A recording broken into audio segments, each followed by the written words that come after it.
Hey everyone, it's Strange Michael. I hope you're doing well today. I have a review here for a film from 2023 that I didn't get to watch till now because it finally went on sale for like $5 a few weeks back, and I just kept missing it. I had other things I wanted to try out, like Indiana Jones and the Dial of Destiny. Oh, God. Anyway, this little movie here is based on a video game franchise that's very beloved and well-known, and I'm very, very familiar with not only the games themselves, but the lore of them for the first 4 games, I would say, called Five Nights at Freddy's. And I gotta tell you, I went into this movie after seeing the trailer, really thinking it looked like shit, if I'm being honest with you.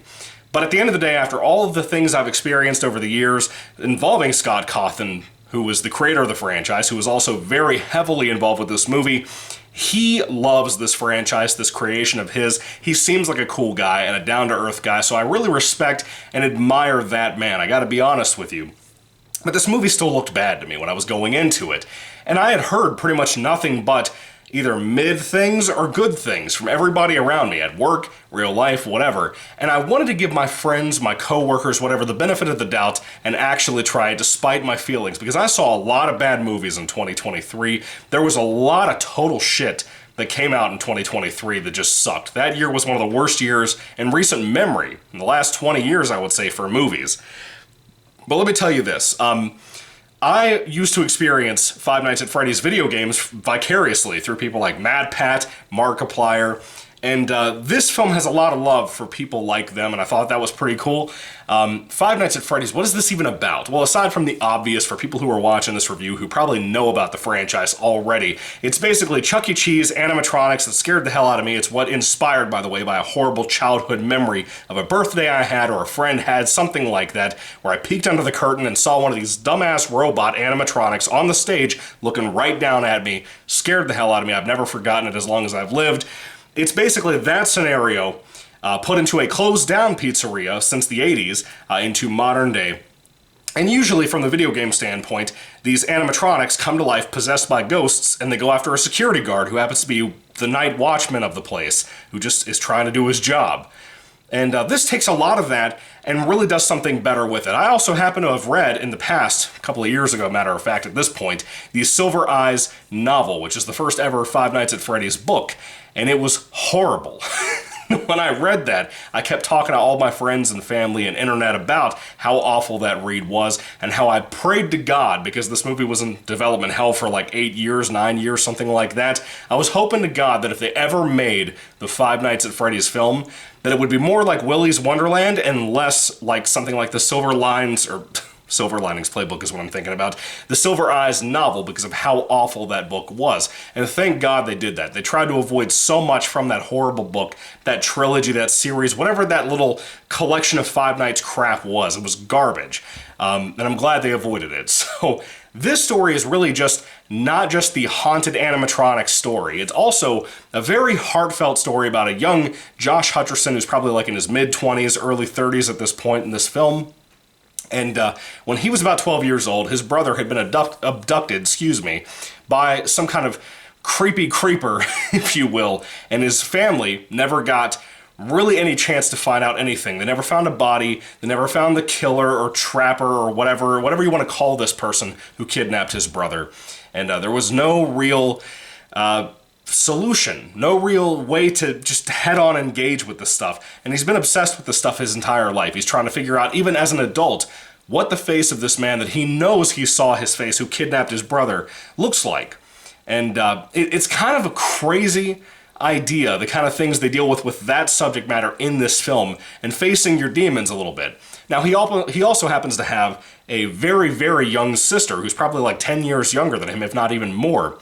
And he has to get a job at this night security office thing after he fails on another job that he had. He's struggling to find work. His reputation is not very good. He's been terminated from a lot of jobs. He has sleeping issues. And he has a lot of focus on that whole thing about his brother being abducted when they were kids and how it was his kind of responsibility when his parents told him to watch for his brother.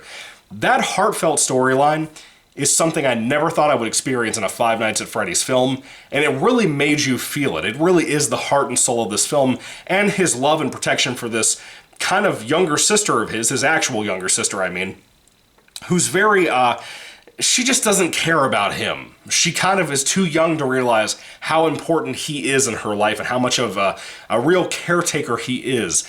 She just is kind of careless, you know? But I gotta tell you, everyone brought a really good performance here, and the animatronic utilization in this movie was really cool. Now, one of the reasons I went into this film after the trailer saying that I thought it would suck is because I'm convinced, and I don't give a shit what any of you happen to say down in the comment section down below. I love you, I respect you, but I think you're wrong. The trailer, most of the time I would say, and quite a bit of scenes in this film, I refuse to say that there are not scenes in this film that have animatronics that are CGI. I refuse to acknowledge that. I'm convinced there are moments in this movie that have CGI in them involving the animatronics. I refuse to shoot the idea out there that every single shot in this film involving the animatronics is straight out real. Also, another nitpick I have, when the animatronics go evil sometimes, their eyes glow red. I don't know what's up with that. It's super stupid, in my opinion. They blink. The blinking is clearly a George Lucas CGI addition, which I think is terrible too. They don't need that. They are fucking robots. They don't need to blink. It's very weird in that way. There's a lot of things like that. The fans are dedicated to the idea that Scott Cawthon never used anything but practical effects because he said so. I love Scott, I respect Scott, but you're wrong if you think that, in my personal opinion. I love quite a bit about this movie. I love the 80s aesthetic. I love the design of Freddy Fazbear's Pizzeria. It's probably pretty close to the games from what I remember of them. It's been a while since I've experienced them. And again, I've never really played them. I've done more of the vicarious through other people experience, but it was fine. But it's pretty cool for what it's trying to do, and you gotta love it and gotta respect it for that. There's a lot of jump scares in here, and I don't admire that as a big horror guy. But also, there's really not much blood, and I was expecting more of that, and I think even if there was a ton of blood, people still would have taken their kids. But surprisingly enough, there's a couple of moments that are pretty horrific deaths, to be honest with you. Stuff that I've never seen in another film, anywhere. In the way they're done, at least. And that was kinda cool, but also kinda like, I could have really done with more gore there, here, or in that spot, or this section of the movie. It's fine. I understand why they wanted to have younger kids whose parents grew up on Five Nights at Freddy's, who now have children, brought those kids to the theater to see the film, or watch it on Peacock or whatever, and everybody could do it and have a great time. I get why. And maybe it would have saved things like Predator 2 back in the day. I don't know. I don't know. I get it, but I don't like it. Does that make sense? That's how I feel. We need an uncut version of Five Nights at Freddy's, and for every film released sequel-wise, we need an uncut version with a lot more gore or something in it. But overall, I had a solid time. I just have nitpicks with it. I wish there was more gore, like I said. Kind of wish there was a better musical score. I wish there were more musical notes from the actual games. There's a lot of sound effects from those games that you'll recognize in this film too, which was cool in my opinion, if you're really familiar with it. I do have one major nitpick. There is this big issue for me that if you are not dedicated to Five Nights at Freddy's lore, if you don't know anything about it, this movie is going to be very confusing.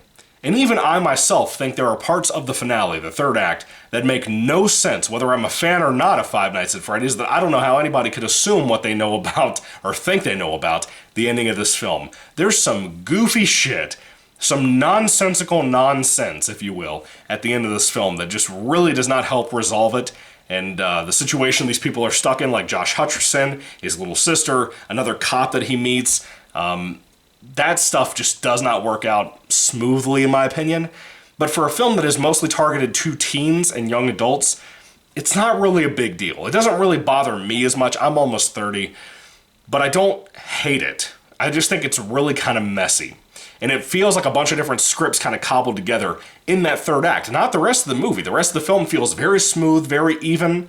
And then you get to that third act, and it's like bad idea after bad idea, sometimes compiled on top of each other, and it really just shows, man, how much issue they had trying to really settle on a third act that was, I guess, satisfying is the word I'm looking for. It didn't satisfy me, if I'm being honest with you.